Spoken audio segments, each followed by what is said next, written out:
Petrol diesel की बढ़ती कीमतों से देश भर में हाहाकार मचा है और केंद्र सरकार कहती रही कि पेट्रोल डीजल की कीमतों का कंट्रोल उनके हाथ में नहीं है। लेकिन 4 राज्यों की सरकारों ने पेट्रोल की बढ़ती कीमतों पर काबू पाने के लिए कदम उठाया है। ये राज्य हैं राजस्थान, पश्चिम बंगाल, असम और मेघालय। इन राज्यों की सरकारों ने पेट्रोल डीजल पर लगने वाले वैल्यू एडेड टैक्स यानी कि वैट में कटौती का ऐलान किया है, जिससे वहां पेट्रोल की कीमतें पहले से कम हो गई हैं। अब आपको बताते हैं इन राज्यों की जनता को तेल पर आखिर क्या फायदा मिलने वाला है। राजस्थान सरकार पेट्रोल डीजल पर लगने वाले वैट में 2-2% के कटौती का ऐलान कर चुकी है। वहीं पश्चिम बंगाल सरकार ने पेट्रोल डीजल पर लगने वाले वैट में प्रति लीटर 1 रुपए की कटौती की है। असम सरकार ने टैक्स में 5 रुपए की बड़ी कटौती की है, जबकि मेघालय सरकार ने इससे भी कहीं ज्यादा जनता को बड़ी राहत दी है। मेघालय में पेट्रोल पर 7 रुपए 40 पैसे की कटौती की गई, जबकि डीजल पर 7 रुपए 10 पैसे का टैक्स कम किया गया है।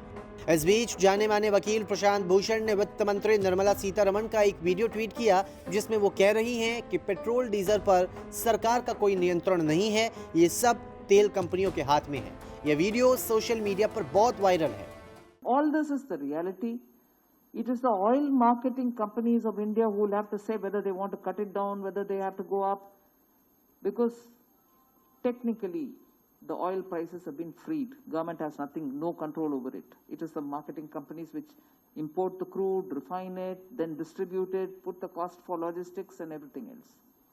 पेट्रोल डीजल की कीमतों में रोजाना कुछ न कुछ इजाफा हो रहा है। कई शहरों में प्रीमियम पेट्रोल तो 100 रुपए का आंकड़ा पार कर गया है, वहीं सामान्य पेट्रोल 90 के पार है।